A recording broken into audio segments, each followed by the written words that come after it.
Siempre tenía 8 años y ahí ando leyendo Apocalipsis y ahí vi el jinete del caballo blanco y ¿qué será esto? ¿Es un príncipe? ¿Qué es esto? Luego ya teníamos internet para ese entonces y me acuerdo que buscaba un traductor y escribía las palabras al revés porque según es un mensaje oculto va a haber en el Apocalipsis. Y ahí estaba bien entretenido buscando en diccionarios qué significa esto y el caballo blanco y me lo podía imaginar, pero no sabía qué significaba. Después me acuerdo que me convertí y me acordé del caballo blanco otra vez. Y dije, es que algo Dios me quiere enseñar con eso. Y toda la vida, sin miedo, y aunque no le entiendo, he estudiado Apocalipsis. Y he estado aferrado a que Cristo va a regresar un día. Y mi enfoque está en eso.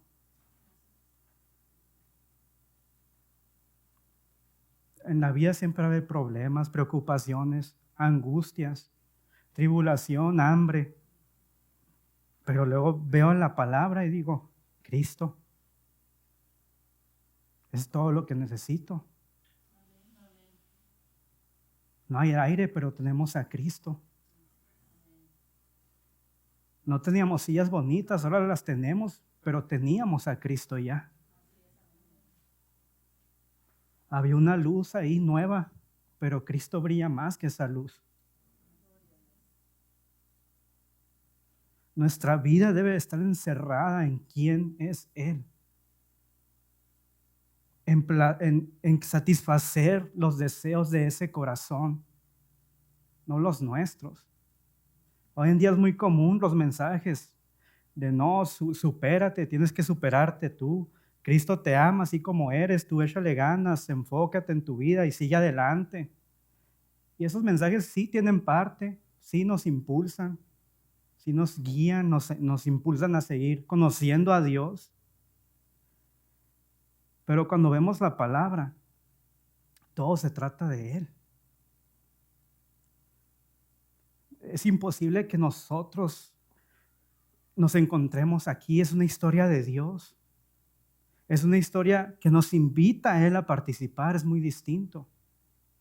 Pero el plan es de Él. Dios no tiene planes para ti. Dios tiene un plan y te quiere invitar a ti. Es muy distinto. Hubo un día que yo me acuerdo que me quería conocer más a Dios y más y más. Y ahí seguía buscando palabras raras y traduciéndolas y el hebreo y el griego y todo eso. Hasta que un día en que me topé de frente con Él. Y ya no necesitaba nada más. Porque Él mostró su amor, su justicia, su reinado, su misericordia, pero sus juicios también. Hoy en día las canciones hablan más de nosotros que de Cristo. Hoy en día los mensajes, los sermones hablan más de nosotros que de Cristo. Dice Romanos 11:36 que de Él, para Él y por Él son todas las cosas. Que de Él es la gloria por todos los siglos. Y a veces le decimos, Señor, tú eres santo, tú eres grande, pero queremos ser más grandes que Él.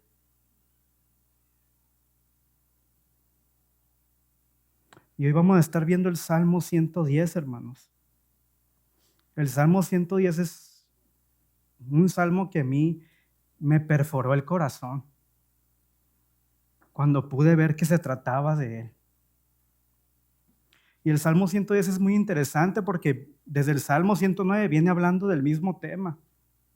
El Salmo 109 se trata sobre la pasión de Cristo, la crucifixión, como la conozcamos.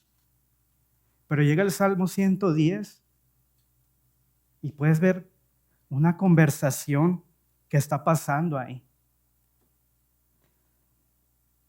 Este Salmo 110 entra en una categoría que se llama los salmos mesiánicos. Los salmos mesiánicos eran profecías acerca de que un día vendría un Mesías a gobernar el mundo. Entre ellos puede estar el Salmo 103, el 65, el 32, el 24. el 118, pero el Salmo 110 hablas de todos los temas, está todo el evangelio ahí impregnado, habla de la resurrección, de la ascensión, de la glorificación, de la coronación y el reino de Cristo eterno. Vemos la victoria, las recompensas, no nuestras, de Cristo. Se le podría decir como que es el salmo más mesiánico de todos los demás. Y de todos los libros del Nuevo Testamento, el libro de Salmos es el más citado por los apóstoles, por Cristo mismo. Pero el Salmo 110 es el salmo más citado de todos, por Cristo, por los apóstoles, por cada uno de ellos. Entonces el Salmo 110 algo significa. Hay algo que tenemos que ver del Salmo 110. Cuando Cristo resucitó, ellos empezaron a distinguir los salmos de distinta manera. Hoy en día es muy común que agarremos un salmo y lo leamos en la mañana, a ver qué Dios, qué me quiere decir, o que sea como un amuleto para nuestras vidas, leer un salmo en la mañana, o dejar la Biblia abierta ahí, ¿no? En el salmo, ahí en la puerta. Pero los salmos son profecías en su mayoría. Los apóstoles pudieron entender cuando Él resucitó que los salmos estaban hablando de Cristo mismo. Hablaban del Salmo 2, por ejemplo, del milenio, del 32. Y un momento en donde nos damos cuenta de esto, hermanos, es en el camino de Emaús, en Lucas 24. ¿Qué pasa en el camino de Emaús? No voy a estar leyendo mucho, hermano, porque es mucho, no vamos a terminar. Pero en el camino de Emaús, Jesús ya murió, ya resucitó, y dice que iban dos personajes ahí caminando tristes por el desierto, y que iban cabizbajos. Y de repente se aparece Jesús ahí con ellos. Y dice, oigan, ¿por qué están tristes? Y le dicen estas personas, ¿cómo que por qué están? ¿Qué no escuchaste lo que pasó? Eres el único que no sabe qué pasó en Jerusalén. En realidad era el único que sabía en verdad qué pasó en Jerusalén. Pero ellos estaban, ¿qué no sabes lo que pasó? Estamos tristes porque pensábamos que el Mesías había llegado. Pensábamos que Él era el que nos iba a salvar del imperio romano. Pero al parecer es un profeta más. Y como todos los otros profetas, al final murió crucificado. ¿Por qué nos preguntas que si qué tenemos? Es obvio que estamos tristes por eso, le dicen a Jesús, ¿no? Entonces en el verso 26, Jesús un poco molesto le dice, qué insensatos son. ¿Por qué dudan en su corazón? ¿Que no saben que era necesario que el Cristo padeciera estas cosas, pero entrara después en su gloria?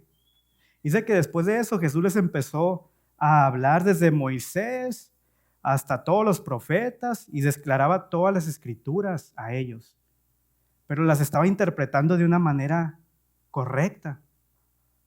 El verso 29 dice, mas ellos le obligaron a quedarse diciendo, quédate con nosotros, se va a hacer tarde. Entonces Jesús se queda con ellos y dice el verso 30, y aconteció que estando sentado con ellos a la mesa, tomó el pan, lo bendijo, lo partió y se los dio. Y en el verso 31 desapareció. Y es ahí cuando ellos entendieron. Y dice el verso 32, ¿qué no ardía nuestro corazón cuando Él abría las Escrituras? Hermano, tu corazón arde cuando lees las Escrituras. Y ellos decían, ¿qué no ardía nuestro corazón mientras hablaba con nosotros? Y dice que después se fueron y empezaron a contar acerca de todo lo que había pasado con ellos, ¿no? Pero en el verso 44, hermanos, ahí en Lucas 24, 44, dice, y les dijo, se aparece Jesús ya con sus discípulos, ¿no? Y les dice el verso 44, y les dijo estas palabras que os hablé estando aún con vosotros, que era necesario que se cumpliese todo lo que está escrito de mí en la ley de Moisés, en los profetas y ¿dónde más? En los salmos.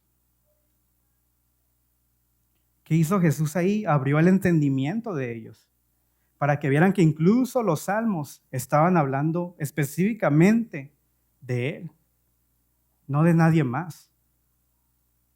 Y es así como llegamos al Salmo 110. Si me pueden acompañar, ahora sí, hermanos, Salmo 110. Y dice que es un salmo de David. Lo interesante, y creo que aquí entendemos, es que no es un salmo que habla acerca de David, sino que un salmo que David escribió. Pero ellos tenían un entendimiento distinto por completo. Ellos decían, no es que este salmo habla de David, pero no, y ahorita vamos a ver este motivo. El salmo no habla acerca de David, sino que habla del Mesías, específicamente de Jesús, de nuestro Cristo.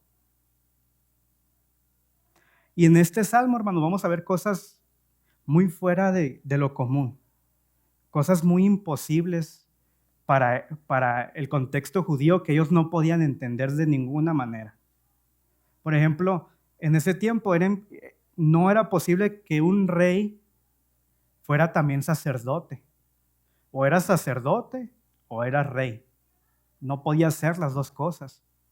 Pero el Salmo 110 nos habla de una persona que es rey y es sacerdote también.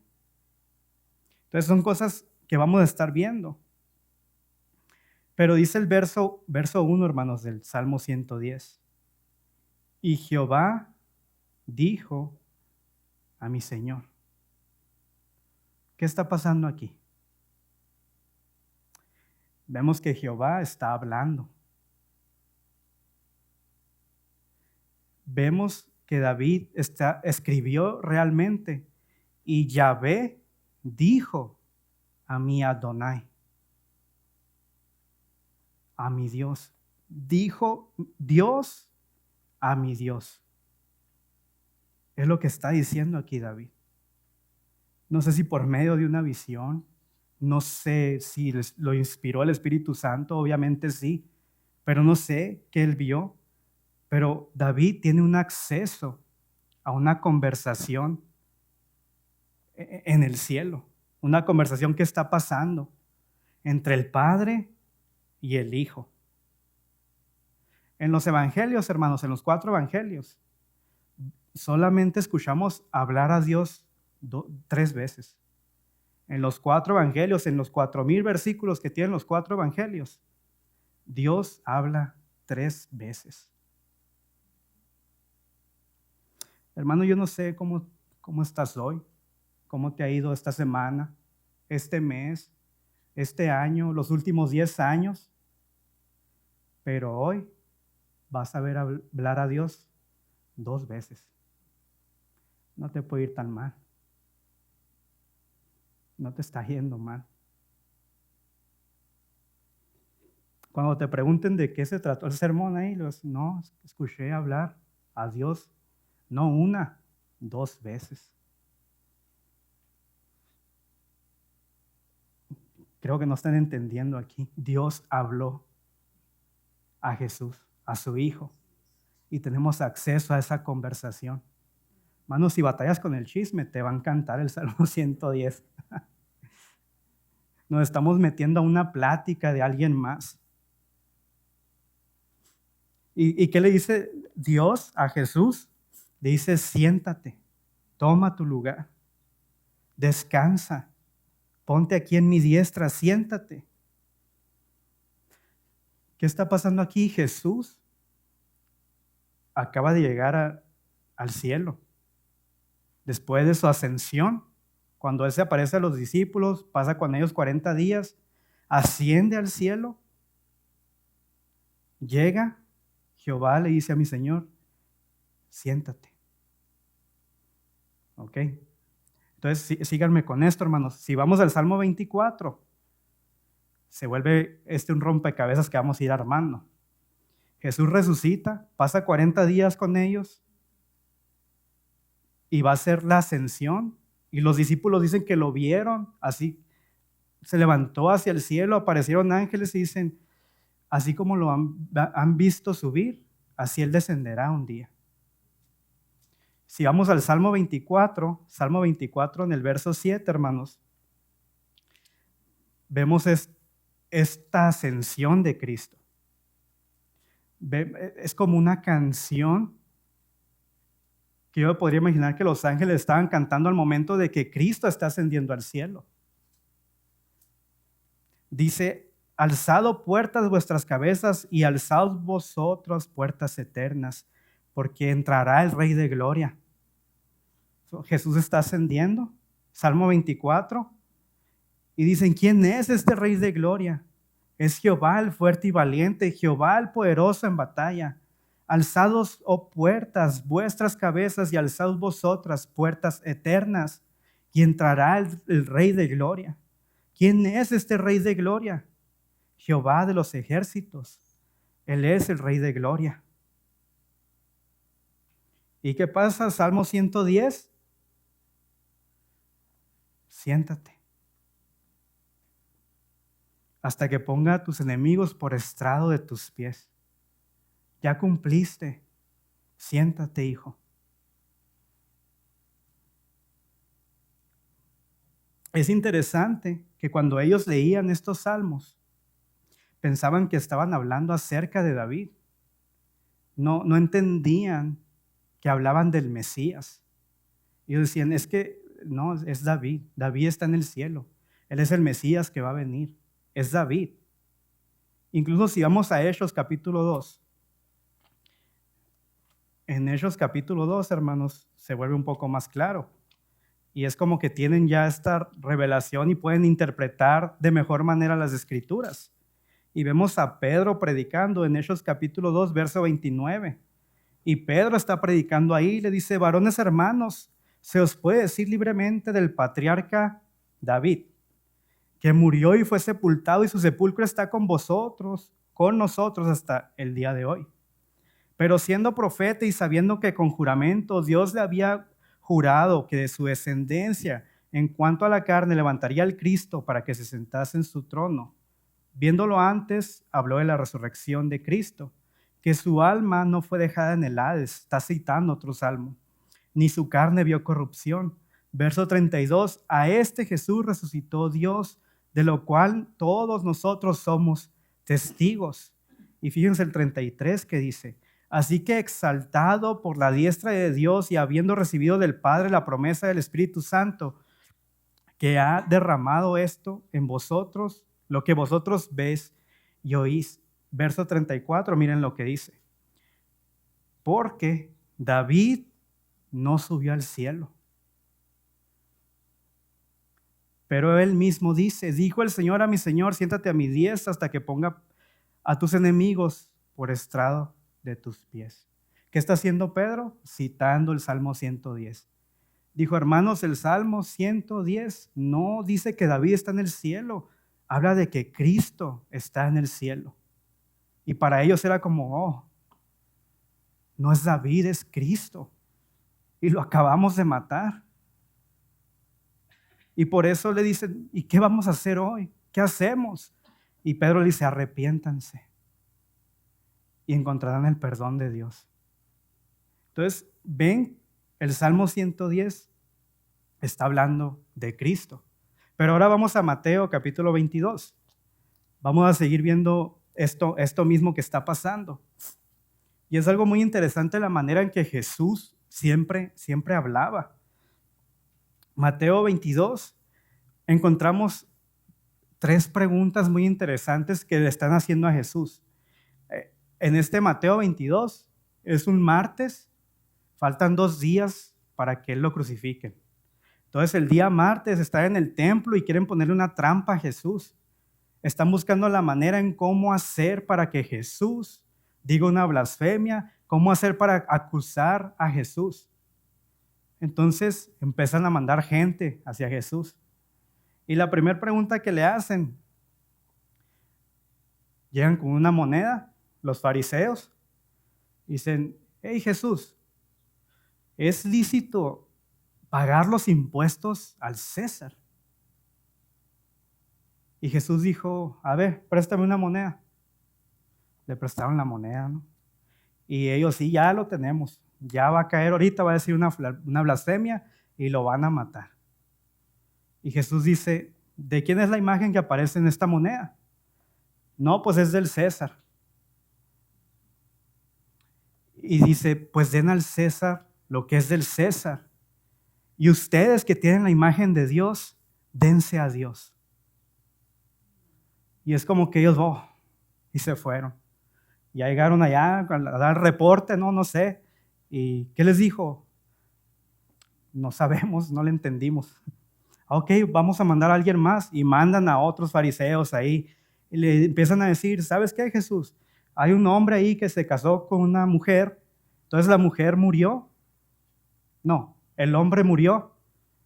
Y entonces el hermano de ese hombre se tuvo que casar con la mujer. Y así se murió otra vez otro hombre y se casó con la mujer.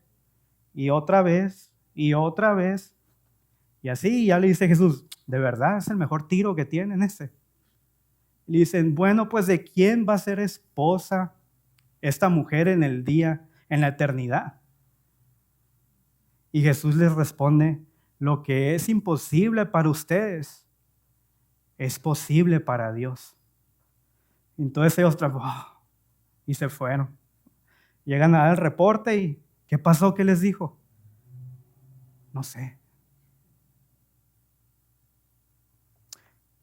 Pues vamos a mandar a alguien más. Ahí van a mandar a otros, ¿no? Y les dice, Señor, ¿cuál es el mandamiento primero de todos? ¿Cuál es? No, pues amarás al Señor tu Dios por sobre todas las cosas y a tu prójimo como a ti mismo. Y de eso dependen toda la ley y los profetas, le dice Jesús. Y ellos se quedaron viéndolo nomás, porque Jesús no respondió mal ninguna trampa de la que le pusieron. Y Jesús le dice, mira que me están preguntando muchas cosas. Como andan en ese modo de andarse haciendo preguntas, pues déjenles pregunto yo algo a ustedes. Y en el verso 42 les dice, Mateo 22, 42, les dice Jesús a ellos, están todos reunidos, todos los fariseos, y les dice, ¿qué piensan del Cristo? ¿De quién es hijo? El Cristo. Y ellos, todos, sin dudarlo, inmediatamente dijeron, de David. Y ellos sí cayeron en la trampa de Jesús. Inmediatamente. Y le dice el verso 43, ok, es lo que quería escuchar de ustedes. Verso 43 dice, ¿cómo David en el Espíritu le llama Señor diciendo, digo el Señor a mi Señor, siéntate a mi diestra hasta que ponga a tus enemigos por estrado de tus pies? ¿Qué hizo Jesús? Citó el Salmo 110. Verso 45 dice, pues si David le llama Señor, ¿cómo es su hijo? Ustedes que son maestros, contéstenme esta pregunta. ¿Cómo David le dice a su hijo, Señor? Verso 46 dice, y nadie le podía responder ninguna palabra, y nadie más ya le quiso preguntar nada, porque se quedaron, ¿qué dijo? No sé. Pero se estaban dando cuenta de que no era un profeta normal. Se estaban dando cuenta de que él en verdad era diferente a todo lo que ellos conocían. Pero luego, más adelante, en otra ocasión, por ejemplo, en Juan 6:15, en todo ese capítulo de Juan 6, vemos que las multitudes van con Jesús, que Jesús hace milagros, Jesús multiplica panes, multiplica peces, y la gente se amontona ahí con él. Y después dice que Jesús se va. Es algo común que Jesús hacía, como que quería estar solo. Dice que lo querían hacer rey. Y por eso Él se fue. Porque Él no quería que lo hicieran rey, porque ellos esperaban a un rey. El Mesías, el Cristo, para ellos era aquel que los iba a libertar del pueblo romano. Entonces ahí está en la multiplicación de panes y peces, haciendo muchos milagros. Y luego le dice que si lo querían hacer rey. Jesús se va y después llega un punto en que lo encuentran. En el verso 15 lo encuentran. Y en el verso 25 les dice: de cierto os digo, viene la hora, y ahora es, cuando los muertos oirán la voz del Hijo de Dios. Perdón, me equivoqué, es en el verso 6, en el capítulo 6. Sí, capítulo 6, en el verso 25, perdón, hermanos. Juan 6, 25. Vemos aquí que en el verso 25 dice: hallándole al otro lado del mar, le dijeron: Rabí, ¿cuándo llegaste acá? Te estábamos busque y busque. ¿Dónde estabas? No, lo estaban correteando por todos lados. Pero Jesús en el verso 26 les dice: de cierto os digo que me buscan, no porque han visto las señales, sino porque les di de comer. No me buscan por lo que soy, me buscan por lo que les ofrezco. Y Jesús no quería eso. Jesús quería que lo amaran a Él por quien Él era, no por lo que les ofrecía.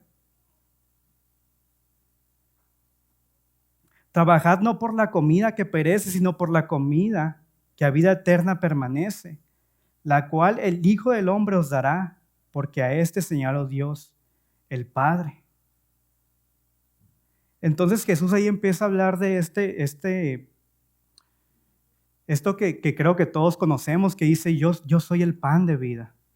Cualquiera que coma de mí no tendrá hambre jamás. Y cualquiera que bebiere del agua que yo le doy no tendrá sed jamás. Es en este contexto en que Jesús enseña eso, en donde la gente lo está buscando para ser alimentada, para que les des de comer. Y Jesús les dice: no quiero eso. Quiero que coman del pan verdadero, donde no les va a dar hambre jamás. Entonces en eso llegaron los fariseos, ahí otra vez. Dice que murmuraban, verso 41, empezaron a murmurar los judíos, porque había dicho: yo soy el pan que descendió del cielo. Y Jesús obviamente lo sabe. El verso 43 les dice: ¿por qué están murmurando ustedes? ¿Por qué murmuran de aquello que estoy diciendo? Verso 47 dice: el que cree en mí tiene la vida eterna, porque yo soy el pan de vida. Verso 55, porque mi carne es verdadera comida y mi sangre es verdadera bebida. Y les empezó ahí a tirar con todo Jesús. Pero el verso 60, hermanos, al oírlas, muchos de sus discípulos dijeron: Señor, esto que estás diciendo es muy duro. Les dijeron: dura palabra es esta, ¿quién la puede oír? Verso 61, hermanos, sabiendo Jesús en sí mismo que sus discípulos murmuraban de esto, les dijo: esto les ofende. Pero luego miren qué dice después: pues qué si vieran al Hijo del Hombre subir a donde estaba primero. Este mensaje les ofende, el que les diga que yo soy el pan que descendió del cielo. Pues miren, cuando yo subo al cielo, cuando lo vean subir al cielo, ahí sí se van a ofender de verdad, les dice Jesús. En otra ocasión, hermanos, vemos que siguen queriendo buscar una manera en cómo atrapar a Jesús, cómo pueden apresarlo.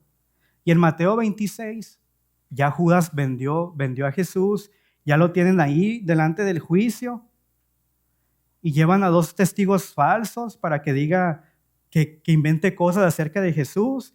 Y le dicen: no, es que Jesús dijo que él levantaría, que iba a caerse el templo y él levantaría en 3 días, le dice. Entonces en el verso 59, ahí en Mateo 26, 59, vemos la respuesta de Jesús. Mateo 26, 59. Dice, y los principales sacerdotes y los ancianos y todo el concilio buscaban falso testimonio contra Jesús para entregarlo a la muerte. Pero no encontraron ninguno, no llegaron a un acuerdo y como que se desesperan, ¿no? Se desesperan y dicen, bueno, ¿qué hacemos? Entonces en el verso 63 dice que se levantó el sumo sacerdote y le dijo, ¿sabes qué? A ver, ya aquí directamente te voy a preguntar, dinos, ¿eres tú el Cristo, sí o no? Es todo lo que ocupamos saber ya para juzgarte o para irnos. ¿Eres el Cristo? ¿Sí o no? Y Jesús le responde. Jesús no es como que dijo, y ya me acallaron, y ya me atraparon, sí, soy el Mesías. No, Jesús cita el Salmo 110 otra vez. En el verso 64 dice, Jesús le dijo, tú lo has dicho. Y además os digo que desde ahora veréis al Hijo del Hombre sentado a la diestra del poder de Dios, viniendo en las nubes del cielo. Lo que está haciendo aquí es que está tomando este título del Hijo del Hombre y está diciendo que el Hijo del Hombre estará a la diestra de Dios. Y cuando ellos escuchaban acerca del Hijo del Hombre, para ellos tenía un significado muy profundo. Ellos eran conocedores de la Escritura. Todas las personas judías desde ese contexto conocían las Escrituras. Y cuando él dijo, tú lo has dicho, además te digo que el Hijo del Hombre, vas a verme a mí, el Hijo del Hombre, dice él. Entonces la respuesta de ellos en el verso 65 dice que el sacerdote rasgó sus vestiduras y dijo, por fin, ha blasfemado. ¿Qué más tenemos que saber? Ahora aquí, él ha dicho blasfemia, ahora sí hay que matarlo. Dice que lo llevaron, le empezaron a apedrear, le empezaron a pegar, a burlarse de él. Y dijeron, a ver, si eres el Cristo, profetiza. ¿Quién fue el que te pegó? No que todo sabes. A ver, ¿quién te está dando? ¿Quién te está pegando? Entonces vemos el Salmo 110 por todos lados, hermanos. Pero el Salmo 110 nos muestra lo que Jesús pensaba acerca de él mismo.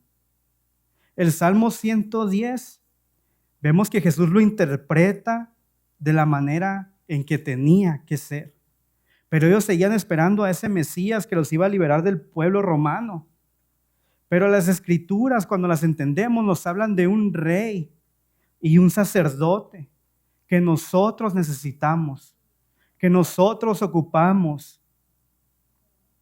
Ellos sabían que venía de David. Si han visto, hermanos, en la Biblia las genealogías, que duran como un capítulo, esas que nos ponen a dormir a todos, para ellos tenían sentido. Porque dice, ok, viene de David, viene por acá, viene por acá. Ellos conocían de memoria hasta las genealogías, porque para ellos sí era importante. Era un mapa que trazaba, bueno, viene por acá el Mesías, tiene que ser del linaje de David. Pero Jesús, que no es el hijo de José, que no es un carpintero, decían. ¿Cómo dice que él es el Hijo del Hombre? ¿Cómo dicen que él es el Mesías? Si nosotros lo vimos crecer, si nosotros lo vimos jugar con nuestros hijos, quizá, ¿no? ¿Cómo dice él que él es el Cristo? Pero ¿qué pasa, hermanos? Ellos no entendían la encarnación. La encarnación. He estado estudiando mucho acerca de la encarnación, hermanos, y no me la acabo. Hice incluso esta imagen que está acá, donde podemos ver toda la vida de Jesús en 5 imágenes. Jesús bebé, Jesús muere crucificado, Jesús ascendiendo al cielo, Jesús gobernando por sobre todo y Jesús regresando por nosotros. Mi vida, hermanos, de esto se trata. Tengo años que de esto se trata y creo y espero en Dios morirme así, que mi vida se trate de Cristo. No me interesa nada más. A veces me desvío y que el mundial y que México y me da ansiedad. Pero no me quiero alejar de Cristo. Quiero que Él sea mi principal, mi enfoque en todo, en toda mi vida. Porque es un plan que sobrepasa nuestro entendimiento y entre más paso tiempo con Él, siento que conozco menos. Entre más lo miro, menos lo entiendo. No entiendo cómo Él tiene esa gracia y esa misericordia con todos. No somos como yo quisiera ahorcar a alguien. Y Él me dice, es que míralo como yo lo miro. Con la misma misericordia que te miro a ti, tienes que mirar a los demás. Y ellos no entendían la encarnación de Dios, no comprendían lo que estaba pasando. Pero dice que quedaban maravillados al respecto de lo que Jesús les decía. Y ni siquiera se atrevían a preguntarle nada por las maravillas que Él les decía. Pero hermanos, la encarnación es otro tema que podemos tocar después, pero ¿cómo es que Él se hizo Él? ¿Cómo es que Dios se hizo humano? ¿Cómo es que Adonai, el Dios eterno, el que estaba rodeado con sus ángeles, santo, santo, santo, se convirtió en un bebé de 5 kilos? Hermanos, un día cuando lleguemos al cielo, nos vamos a sacar de onda todos. Cuando veamos a David y veamos a Jesús y veamos a María, y ¿cómo es que Dios se puede parecer a un hombre? ¿Cómo es que Jesús tiene los cachetitos de María, los ojitos de María? Ellos no entendían la encarnación. No había pasado por su cabeza cómo es que Dios iba a venir al mundo. Hermanos, cuando estemos delante del trono, va a haber un hombre ahí sentado. No va a haber una fuerza extraña ahí, rayos, relámpagos, así. Va a haber un hombre sentado, con ojos de fuego, con una sonrisa hermosa, que te va a sonreír. Así bien hecho.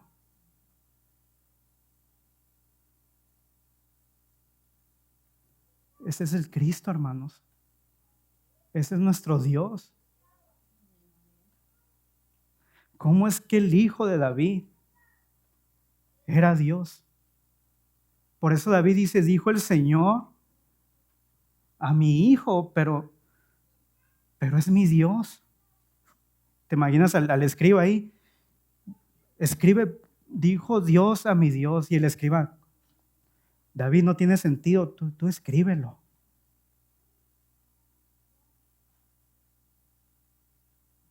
No, yo tampoco lo entiendo, tú escríbelo nomás. Y Hebreos 1, por ejemplo, Hebreos 1:13, hermanos, nos habla de esto mismo, de lo que venimos hablando. Hebreos 1:13 nos dice, pues ¿a cuál de los ángeles dijo Dios jamás, siéntate a mi diestra hasta que ponga a tus enemigos por estrado de tus pies? Está hablando, ningún ángel podría haber sido, sino que el Cristo, el mismo Mesías, es el único al que Dios le pudo decir, siéntate a mi diestra hasta que ponga a tus enemigos por estrado de tus pies. Y si seguimos avanzando, hermanos, vamos a ir muy rápidamente al Salmo 110, a ver si lo podemos terminar. Y en el verso 2 nos habla de la vara de su poder. Salmo 110, verso 2 dice, Jehová enviará desde Sión la vara de su poder, domina en medio de sus enemigos. ¿Qué está pasando aquí? Habla de una vara, la vara de su poder. Es interesante que Dios enseña la vara que trae un juicio en el Salmo 2. Pero en el Salmo 23, ¿qué dice? Tu vara y tu cayado me infundirán aliento. Vemos que la vara de Dios hay de dos, o es juicio o es consuelo para ti. Y el verso 3 dice, tu pueblo se va a ofrecer voluntariamente en el día de tu poder, en la hermosura de tu santidad. Desde el seno de la aurora tienes tú el rocío de tu juventud. Hermano, nadie te puede obligar a creer. Dice que en aquel día, y como es hoy en día, tiene que ser voluntario. ¿Crees en el Señor? Es voluntario. Ahí está la invitación, el mensaje de la esperanza, del consuelo que Él nos da, de la condenación si es que decidimos no creer en Él. Pero en ese día el pueblo se ofrecerá voluntariamente debido a la hermosura de la santidad de Dios y con todo lo que podemos ver de Él. ¿Cómo es que no nos vamos a ofrecer a Él, hermano?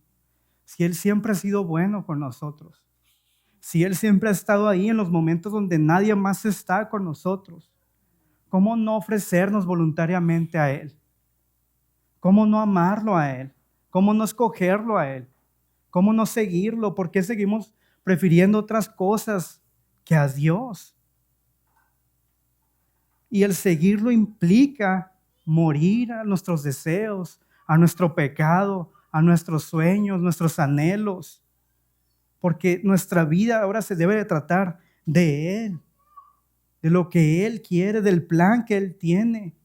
Y ahora es muy común que todos llamemos Señor a Jesús, a Dios, que diga, sí, Señor, tú eres mi Señor. Pero lo hacemos por costumbre, lo hacemos porque lo hemos escuchado, pero no entendemos lo que implica que Él sea el Señor de nuestras vidas. Le decimos Señor, pero no le damos autoridad en nuestras vidas. Le decimos Rey, pero no es Él que gobierna nuestras vidas. Le decimos glorioso, pero quiero toda la gloria para mí. Tenemos que ser guiados por Él, al plan de Él, sumergidos en lo que Él quiere que hagamos. Verso 4 nos dice, juró Jehová y no se arrepentirá. Tú eres sacerdote para siempre, según el orden de Melquisedec. Ahora aquí vemos otra sección. Habla de que Él es el rey, verso 4, pero es sacerdote también. Él es rey, puede destruir todo, pero necesitamos de ese sacerdote también. ¿Quieren saber quién es Melquisedec, hermanos? Vengan al estudio los miércoles.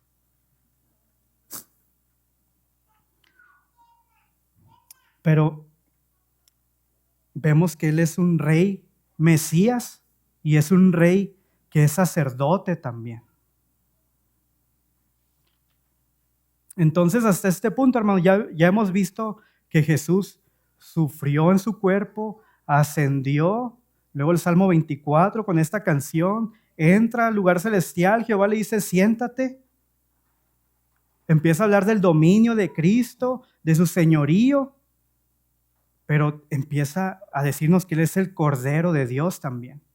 Empieza Dios a mostrarnos que Él aceptó el sacrificio que Cristo hizo una vez y para siempre. Y dice, tú eres el sacerdote que toda la humanidad necesitaba para siempre. Ya no hay necesidad de que venga alguien más. Tú has satisfacido mi ira.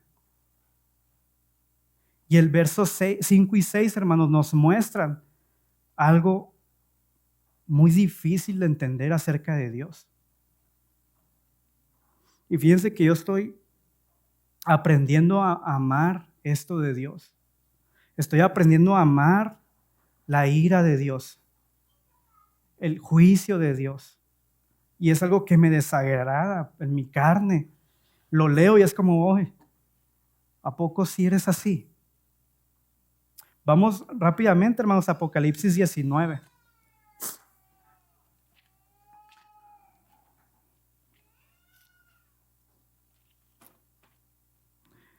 En Apocalipsis 19 nos encontramos con esto, hermanos. Apocalipsis 19, verso 11, dice, entonces vi el cielo abierto y aquí un caballo blanco, y el que lo montaba se llamaba Fiel y Verdadero, y con justicia juzga y pelea.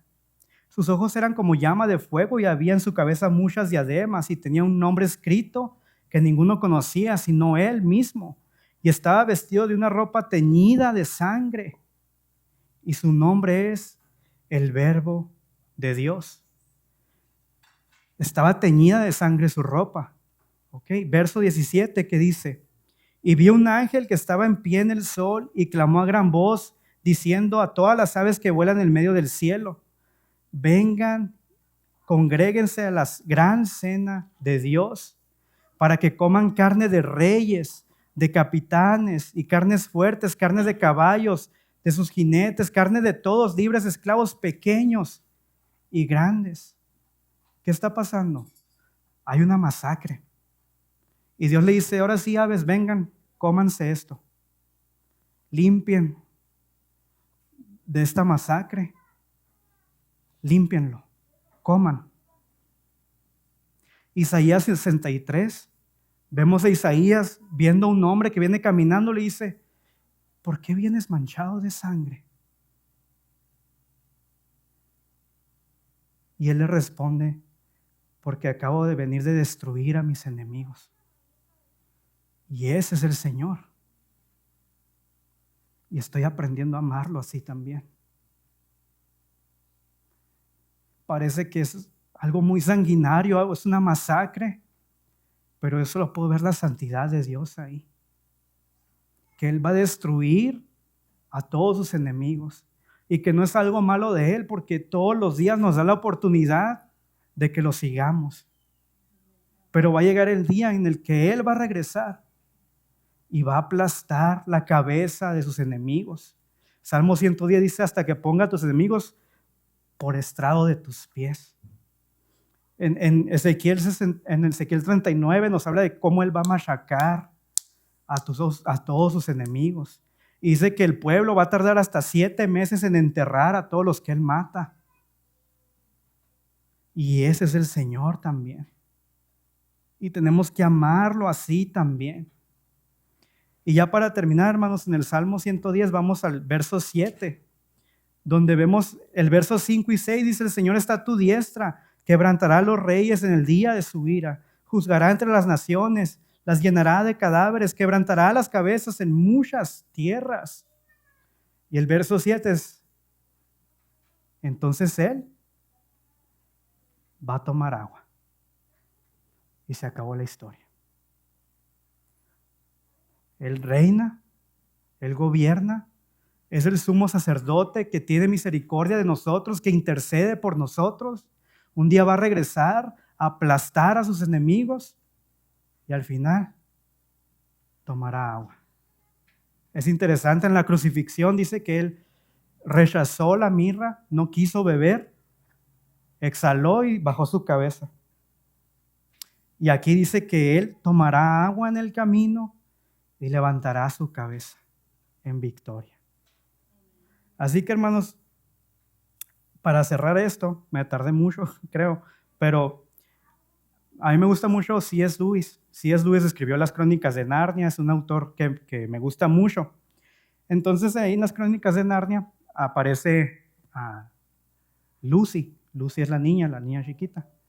Entonces les dice a la señora Castor: oye, señora Castor, Aslan es peligroso. Y la señora Castor le dice: es más que peligroso, pero es bueno. Y así es nuestro Dios. Él es peligroso, Él es santo, pero es bueno. Y te quiero dejar con esto, hermanos, que Él vino, creció, murió crucificado, resucitó, ascendió al cielo, está gobernando y orando por ti ahorita, pero va a regresar. Que tu vida sea eso, hermanos: esperar a Jesús, amar a Jesús en lo que Él regresa, porque un hecho es que va a regresar, no sabemos cuándo, pero va a cumplir sus promesas. Amén, hermanos. Señor, te damos gracias en esta tarde. Gracias por tu palabra, Señor. Te pido que seas tú, Señor, ahora de todo esto que hablamos, tocando el corazón de mis hermanos con algo en específico, que puedan conocer algo de ti en específico y que puedan pasar tiempo contigo hablando de un tema en específico, Señor. Te pido que les muestres al Cristo encarnado, al Cristo crucificado, al Cristo resucitado, al Cristo de la ascensión, al Cristo que gobierna y al Cristo que va a regresar, Señor. Te pido que seas tú, Señor. Toca el corazón de cada uno de nosotros, Padre. En el nombre de Cristo Jesús. Amén y amén.